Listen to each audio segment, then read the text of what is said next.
Everyone, कैसे हैं आप सभी। मैं निशा शर्मा आप सभी के लिए यूपी टेट प्राथमिक स्तर क्लास 1 to 5 परीक्षा तिथि 27 जून 2013 को जो आपका यूपी टेट का एग्जाम आयोजित हुआ था उसके 30 क्वेश्चन बाल विकास एवं शिक्षण शास्त्र के लेकर आ गई हूँ। इससे पहले मैं आपको हिंदी का सारा क्वेश्चन पेपर सॉल्यूशन करा चुकी हूँ। अब बाल विकास चल रहा है 27 जून 2013 को जो आपका एग्जाम आयोजित हुआ था उसके 30 क्वेश्चन लेकर आ गई हूँ। आप सभी को ज्ञात है कि यूपी टेट का एग्जाम जो होता है 150 का होता है, जिसमें 30 क्वेश्चन आपके बाल विकास के आते हैं। तो हम क्लास में बातें ना करते हुए, टाइम को ज़ाया ना करते हुए अपने सेशन में आगे बढ़ते हैं। यदि आप इस वीडियो में फर्स्ट बार विजिट कर रहे हैं तो सेशन अच्छा लगे तो सेशन को लाइक करें, चैनल को सब्सक्राइब करें, बेल आइकन को हिट करें, जिससे कि नेक्स्ट आने वाला नोटिफिकेशन सबसे पहले आपके पास आ पाए। तो guys let's start this session. बाल विकास एवं शिक्षण वृद्धि के 30 क्वेश्चन। क्वेश्चन नंबर 1, संवेग व्यक्ति की उत्तेजित दशा है। संवेग क्या है? व्यक्ति की उत्तेजित दशा है। यह किसने कहा है? वुडवर्थ ने। ये किसने कहा है? वुडवर्थ ने कहा है। संवेग क्या होता है? संवेग भय या खुशी, इस तरीके का हमारा संवेग के लिए अंग्रेजी का शब्द है इमोशन। हमारा इमोशन होता है। वुडवर्थ के अनुसार संवेग व्यक्ति की उत्तेजित दशा है। जैसे हम अंधेरे एकदम से छिपकली आ गई तो हम उसे देखकर डर गए, तो वो क्या है? संवेग। एकदम से हमें कुछ सरप्राइज मिल गया, हम खुश हो गए, तो वो क्या होता है? हमारा संवेग। क्वेश्चन नंबर 1 का ऑप्शन बी आपका करेक्ट हो जाएगा। क्वेश्चन नंबर 2, शैक्षिक विकास में मूल्यांकन का अर्थ है। शैक्षिक विकास में मूल्यांकन का क्या अर्थ होता है? छात्रों की प्रगति का आकलन। छात्रों की प्रगति का आकलन कि छात्र कितनी प्रगति कर पाए हैं। क्वेश्चन नंबर 3, पूर्वाग्रही किशोर किशोरी अपने डैश के प्रति कठोर होंगे। किसके प्रति? समस्या के प्रति। किसके प्रति? समस्या के प्रति। पूर्वाग्रह का तात्पर्य किसी कार्य, व्यवस्था, ज्ञान या व्यक्ति आदि के विषय में पहले से बनी हुई कोई विशेष धारणा तथा उसका पालन करना होता है। इस प्रकार पूर्वाग्रही किशोर किशोरी अपनी समस्याओं के प्रति कठोर होते हैं। क्वेश्चन नंबर 3 का ऑप्शन ए आपका करेक्ट हो जाएगा। क्वेश्चन नंबर 4, संज्ञानात्मक विकास के 4 चरण। संवेदी पेशीय पूर्व सक्रियात्मक, स्थूल सक्रियात्मक, औपचारिक सक्रियात्मक की पहचान की गई है। किसने की थी? पियाजे ने। पियाजे ने अपने 3 से 6 साल के बच्चों पर एक प्रयोग किया था। उसमें उसने 0 से 2 वर्ष संवेदनात्मक गामक अवस्था, 2 से 7 वर्ष पूर्व सक्रियात्मक अवस्था, 7 से 11 वर्ष मूर्त सक्रियात्मक अवस्था और 11 से 15 वर्ष औपचारिक सक्रियात्मक अवस्था, ये 4 अवस्थाएं पियाजे ने दी थी। सामाजिक विकास का सिद्धांत दिया था। क्वेश्चन नंबर 5, कौन से गुण अच्छे मानसिक स्वास्थ्य के नहीं है? कौन से नहीं है? बहुत विनीत, स्वयं में सीमित, ये अच्छे मानसिक स्वास्थ्य के गुण नहीं है। ये है नियमित जीवन, संवेगात्मक परिपक्वता, आत्मविश्वास, सहनशीलता और वास्तविकता की स्वीकृति, स्व मूल्यांकन की योग्यता। ये हमारे 3 हैं और ये बहुत विनीत और बहुत स्वयं में सीमित ये नहीं है। क्वेश्चन नंबर 6, अधिगम क्षमता निम्नलिखित में से किससे प्रभावित नहीं होती? आनुवांशिकता, वातावरण, प्रशिक्षण, शिक्षण, इससे प्रभावित होती है अधिगम क्षमता, लेकिन राष्ट्रीयता से प्रभावित नहीं होती। ऐसा नहीं है कि इंडिया का बच्चा ही सीखेगा, अधिगम सीखेगा, अमेरिका का नहीं सीखेगा, लंदन का नहीं सीखेगा, फ्रांस का नहीं सीखेगा। तो मेरा कहने का मतलब है अधिगम की जो क्षमता होती है वो राष्ट्रीयता से प्रभावित नहीं होती है। क्वेश्चन नंबर 7, किस अधिगम मनोवैज्ञानिक ने बाल अधिगम विकास में पुरस्कार को महत्व नहीं दिया है? तो किसने नहीं दिया है? गुथरी ने नहीं दिया। कैसे? गुथरी ने समीपता का सिद्धांत दिया। उनके अनुसार उद्दीपक एवं अनुक्रिया के मध्य अनुबंधन पुनर्वलन का मतलब क्या? पुरस्कार देना आधार पर नहीं है बल्कि समीपता के आधार पर होती है। जबकि थॉर्नडाइक, पावला व स्किनर ने अधिगम क्षमता को प्रभावित करने वाले कारकों में पुरस्कार को एक महत्वपूर्ण कारक माना है। क्वेश्चन नंबर 7 का ऑप्शन डी करेक्ट हो जाएगा। जिस तरीके से एक बच्चा फर्स्ट आया है, माँ ने कहा है कि बेटा तू फर्स्ट आएगा तो मैं तुझे रिवार्ड दूंगी, मैं तुझे साइकिल दिलाऊंगी या नए कपड़े दिलाऊंगी या नए शूज दिलाऊंगी। तो वो जो पुनर्वलन की इच्छा होती है, जो पुरस्कार की इच्छा होती है, बच्चे को और अच्छा परफॉर्मेंस करने के लिए प्रोत्साहित करती है। तो पावलोव, थॉर्नडाइक, स्किनर ने ये कारक माना है, लेकिन गुथरी ने ये कारक नहीं माना है। क्वेश्चन नंबर 8, निम्नलिखित में से किसी एक से शिशु के अधिगम को सहायता नहीं मिलती। किससे नहीं मिलती? स्कूल का अवस्था। किससे नहीं मिलती? अनुकरण, अभिप्रेरणा, पुरस्कार इससे मिलती है। अब बच्चे से मैं बोल दूं कि बेटा तुम फर्स्ट आओगे तो मैं तुम्हें साइकिल दिलाऊंगी, तो उसे वो पुरस्कार मिलेगा, वो उसे अभिप्रेरित होगा। यदि मैंने बोल दिया कि बेटा 4th क्लास में आपको ये टॉपिक क्लियर करने हैं, आपको प्रेरणा दी, अच्छी अच्छी कहानियाँ सुनाई, तो वो अभिप्रेरित भी होगा, इससे भी अधिगम में उसे सहायता मिलती है।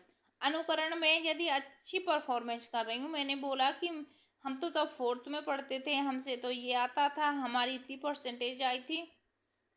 ऐसा हो सकता है कि आपका बच्चा आपसे प्रभावित होकर अनुकरण विधि का प्रयोग करे, लेकिन स्कूल का अवस्था इसमें अधिगम में कोई मायने सहायता नहीं करता है। क्वेश्चन नंबर 9, स्व केंद्रित अवस्था होती है। स्व केंद्रित अवस्था क्या होती है? 3 से 6 वर्ष तक। 3 से 6 वर्ष तक बच्चा अपने ही बारे में सोचता है। क्वेश्चन नंबर 10, माँ बाप के साए से बाहर निकल अपने साथी बालकों की संगत को पसंद करना संबंधित है। किस अवस्था से संबंधित है? पूर्व किशोरावस्था, जो होती है 9 से 12 साल। क्वेश्चन नंबर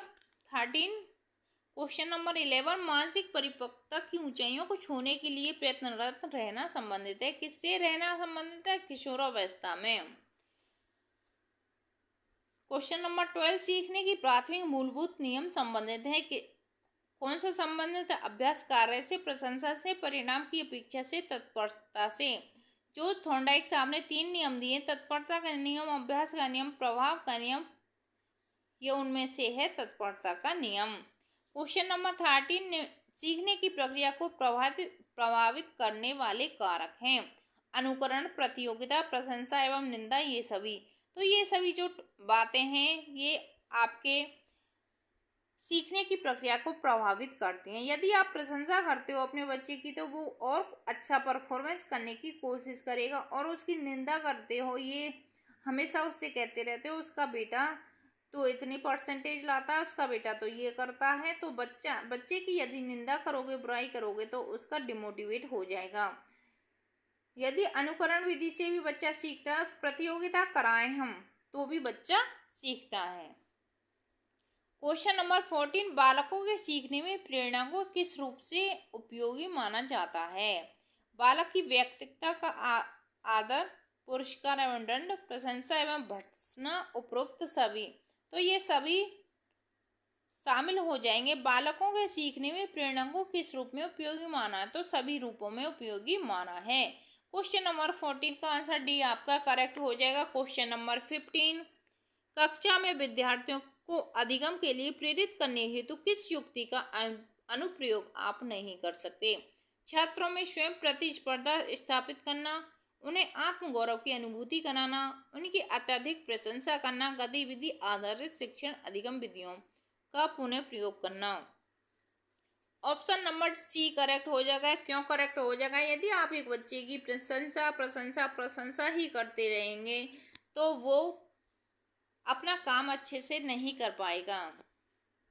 रिवार्ड देना अच्छी बात है, लेकिन बात बात पे रिवार्ड देना भी अच्छी बात नहीं है।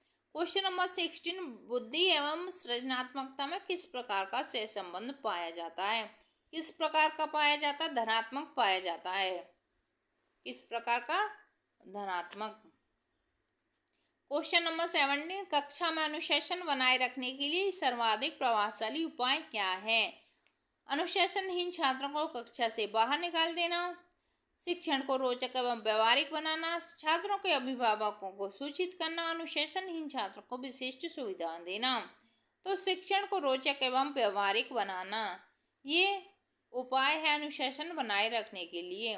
क्वेश्चन नंबर 18, शैशवावस्था में बच्चों के क्रियाकलाप होते हैं मूल प्रवर्तनात्मक। कैसे? बच्चा खुश होगा तो हंसेगा, और यदि उसे किसी चीज से अच्छा नहीं लग रहा तो वो रोएगा। तो वो क्या होता है? मूल प्रवर्तनात्मक। क्वेश्चन नंबर 19, जिन विद्यालयों में समेकित शिक्षा दी जाती है उसके शिक्षकों को किस क्षेत्र विशेष में प्रशिक्षित करना चाहिए। विशेष आवश्यकता वाले बच्चों की पहचान और शिक्षण। ये होता है कि जब हम बच्चे के साथ अच्छी अंडरस्टैंडिंग क्रिएट कर लेते हैं, बना लेते हैं, बच्चे को समझ जाते हैं कि ये जो टॉपिक है बच्चा हमारा कितना इसकी बुद्धि काम करती है, कौन सी कितने टाइम में ये सीख लेगा, तो हम उसी तरीके से बच्चे को हैंडल करते हैं। समेकित शिक्षा में शिक्षण कार्य करने वाले शिक्षकों में विशेष आवश्यकता वाले बालकों तथा लक्षणों को पहचानने की क्षमता का होना अति अनिवार्य है, अतः उन्हें इसका प्रशिक्षण दिया जाना चाहिए। क्वेश्चन नंबर 19 का ऑप्शन ए आपका करेक्ट हो जाएगा। क्वेश्चन नंबर 20, निम्नलिखित में से किस समूह के बच्चों को समायोजन की समस्या होती है। किस तरह के बच्चों को समायोजन की समस्या होती है।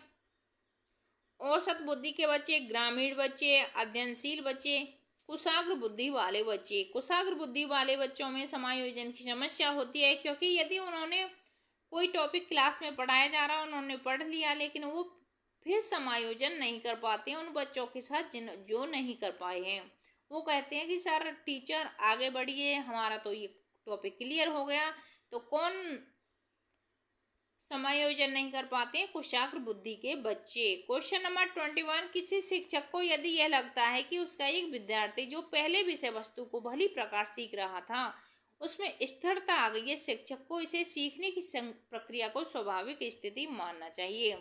ऐसा नहीं है, अधिगम का वक्र जो चलता है वो कांस्टेंट ही चलता है। कभी बच्चा ज़्यादा सीखता है, जब हम रुचि लेते हैं, जब उस पर ध्यान देते हैं तो हम ज़्यादा सीखते हैं, और जब हम रुचि नहीं लेते हैं, ऐसा भी हो सकता है मानसिक स्थिति भी खराब हो सकती है, शारीरिक स्थिति भी खराब हो सकती है, हमारा अचेतन मन जो उन बातों पर लगा हो तो हम अच्छे से सीख नहीं सकते।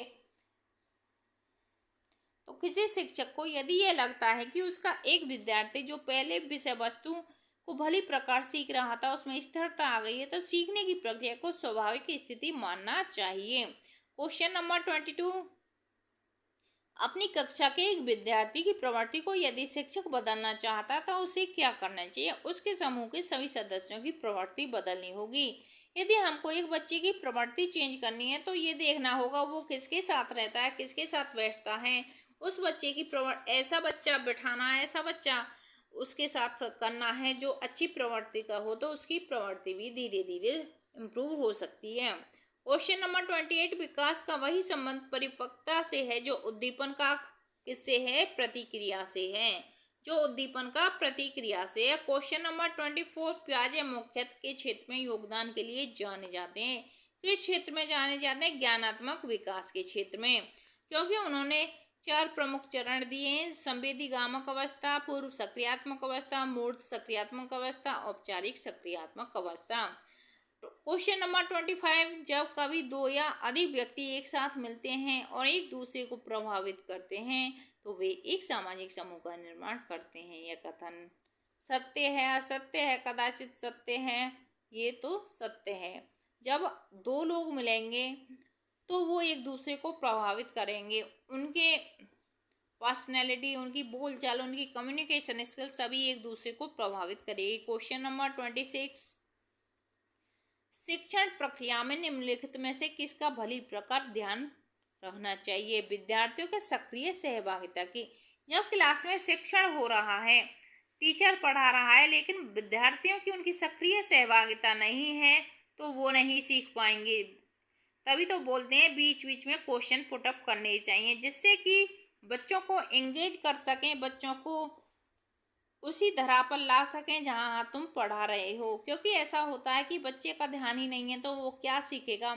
इसीलिए विद्यार्थियों को सक्रिय सहभागिता होना बहुत जरूरी है। 26 का आंसर ए आपका करेक्ट हो जाएगा। क्वेश्चन नंबर 27, निम्नलिखित व्यक्तियों में से कौन अपने बच्चों को आंतरिक प्रेरणा दे रहा है? कौन दे रहा है? ऑप्शन नंबर डी, विज्ञान विषयों में सर्वोच्च अंक पाने पर राकेश कुमार अपने पुत्र की प्रशंसा कर रहा है। फादर रॉबर्ट अपनी कक्षा में उन बच्चों को चॉकलेट देते हैं जो अच्छा व्यवहार करते हैं। अगली कक्षा में कक्षोन्नति पाने पर नंद कुमार अपने पुत्र को कहानी की पुस्तकें देते हैं। अपने पुत्र के जन्मदिन पर गिरिजेश कुमार दावत देते हैं। ये नहीं होगी प्रेरणा क्या हो जाएगी। विज्ञान विषयों में सर्वोच्च अंक पाने वाले राकेश कुमार अपने पुत्र की प्रशंसा करते हैं। ये नहीं होता कि तुम महंगा गिफ्ट दिलाओगे वही रिवार्ड होता है। बच्चे की प्रशंसा कर देना, बच्चे को मोटिवेट कर देना, ये भी उसका रिवार्ड ही होता है। क्वेश्चन नंबर 28, बच्चों के सामाजिक विकास में डैश का विशेष महत्व है। तो किसका विशेष महत्व है? खेल का। यदि बच्चा खेलेगा तभी तो उसका सर्वांगीण विकास हो पाएगा। खेल विधि द्वारा बालक की मूल प्रवृत्ति का विकास होता है, जिससे समायोजन की क्षमता में वृद्धि होती है। परिणाम स्वरूप बच्चे का सामाजिक विकास सकारात्मक होता है।